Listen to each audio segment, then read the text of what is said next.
Cricket টিমের যদি লজ্জা শরম থাকে, সৌদি আরবের এক ভাই সামনাসামনি যেই পরিমাণ শরম বা লজ্জা দিছে যে তোরা ক্রিকেটের কলঙ্ক, মাগির ফুতাইন, তোরা এটা কিতা খেলছস, তাইলে তারা ক্রিকেট খেলা ছেড়ে দিবে।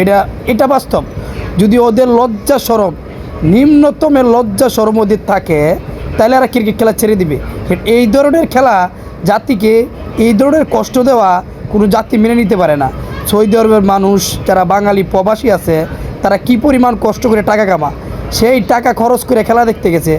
আর আপনারা যে খেলা তাদেরকে যে বিনোদন দিছেন, ভাগ্যবালা যে পায়েরতে জুতা খুললে আপনাদের নাকে মুখে ইটা মারে নাই, এটা হচ্ছে আপনাদের ভাগ্যবালা। আমি যদি ওই দেখাতাম সত্যি পায়েরতে জুতা খুইলা তারপর আপনাদের নাকে মুখে ইটা মারতাম।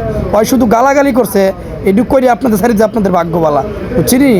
ঢাকার মানুষ ঢাকা আসার পরে ওই যে আপনার এই মমতাজ যে ধরনের পচা ডিম মারছে, জুতা দিয়ে বাইরে এসে, ঠিক এই আচরণটা আপনাদের সাথে করা উচিত।